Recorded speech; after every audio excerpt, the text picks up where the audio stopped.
Американские военные нанесли удар по еще одному судну побережья Венесуэлы, на котором якобы перевозились наркотики.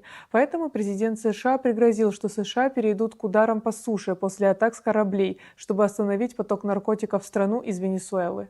Трамп уже поручил министру обороны США запросить у Конгресса разрешение на применение вооруженных сил США для операций в Латинской Америке. При этом президент США подчеркнул, что у конгрессменов не будет никаких возражений против этого. Теперь наркотики привозят по суше. Поэтому даже наркодилеры на суше беспокоятся.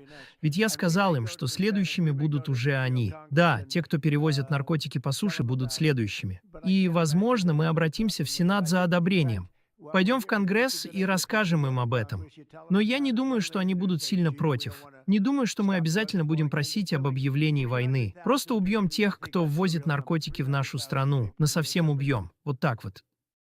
С начала сентября американские военные совершили нападение как минимум на 9 судов в Карибском море и Тихом океане, убив по меньшей мере 37 человек. В ходе того, что Вашингтон назвал военной операцией против наркотеррористов, не предоставив никаких доказательств в поддержку своих обвинений в совершении преступления. Со своей стороны президент Венесуэлы Николас Мадуро и министр обороны Владимир Падрино неоднократно заявляли, что действия администрации США направлены на смену режима Боливарианской республики Венесуэла. Правительство США решило отправить ЦРУ в Венесуэлу. Вы читали новости? Они разрешили ЦРУ проводить операции против Венесуэлы. Против мира в Венесуэле. Такого раньше не было. Они всегда этим занимались, но ни одно предыдущее правительство, с тех пор, как существует ЦРУ, не заявляло открыто, что направляет ЦРУ убивать, свергать правительство и разрушать другие страны. Неужели кто-то всерьез верит, что за последние 60 лет ЦРУ не проводила никаких операций в Венесуэле? Разве можно поверить, что за последние 26 лет ЦРУ не участвовала в заговорах против команданта Чавеса и против меня? Если бы мы сейчас в июле пошли на обмен, чтобы спасти 252 граждан Венесуэлы, похищенных в Сальвадоре, мы бы передали правительству США 10 осужденных террористов ЦРУ, которые уже признали свою вину. Если взять все государственные перевороты в Латинской Америке, сведения о которых были официально задокументированы, а впоследствии рассекречены и опубликованы правительством Соединенных Штатов, окажется, что за свержениями правительств и убийствами президентов стояла ЦРУ.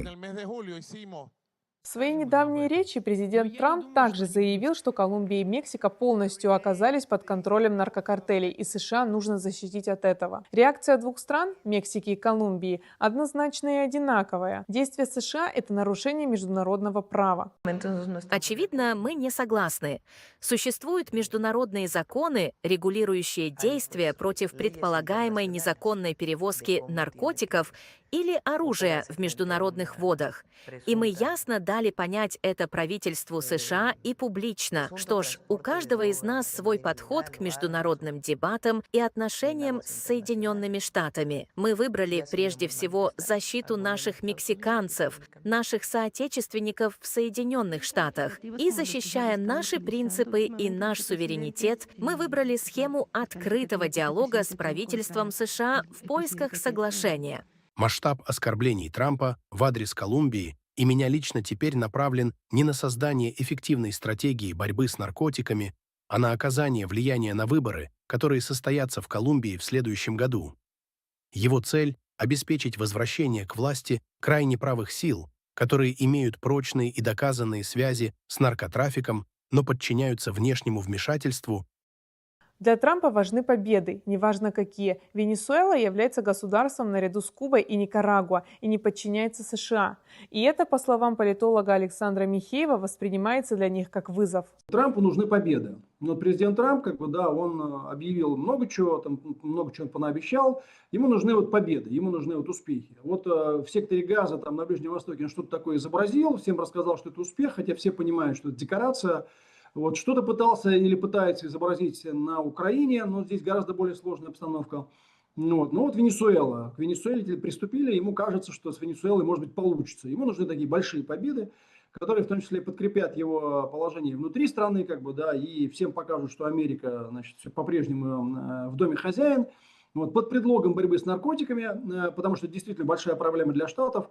Трамп, значит, вот сейчас давит на Венесуэлу, в принципе, готовится, видимо, к военным действиям, но пока скорее запугивает, потому что Трампу тоже, конечно, не хочется ввязываться в такие военные действия, которые непонятно чем кончатся. Я думаю, больше всего стоит беспокоиться странам американского континента, и северного, и южного, потому что мне кажется, что Трамп вообще, у него два приоритета. Первый – это давить на Китай, как на основного торгового соперника в 21 веке. А вторая, конечно, Трамп хотел бы вернуться к доктринам ранних Соединенных Штатов Америки, в соответствии с которыми все американские, так сказать, территории, американские континенты, северные и южные, это вот вотчина Штатов. Он ведь недаром, когда пришел к власти, заговорил про Гренландию. Да? Он считает, что Гренландия не должна принадлежать никаким европейским государствам. Да? А вот сейчас он занялся Венесуэлой. То есть вот я думаю, что если говорить о Латинской Америке, то, конечно, если Трампу удастся что-то с Венесуэлой, ну, для других стран Латинской Америки это будет очень серьезный вызов, угроза. Потому что там есть мелкие страны, которые там бодаются с американцами, и, в общем, им есть чего бояться. Аргумент США о борьбе с наркотрафиком не соотносится с принципом уважения государственного суверенитета, что является краеугольным камнем современной системы международных отношений. Данное заявление создает определенный прецедент для проведения наземных операций на территории своих соседей, что является прямым нарушением суверенитета независимого государства. Венесуэла признала независимость Абхазии и установила с ней дипломатические отношения 10 сентября 2009 года. Венесуэла стала третьей страной, признавшей Абхазию после России и Никарагуа.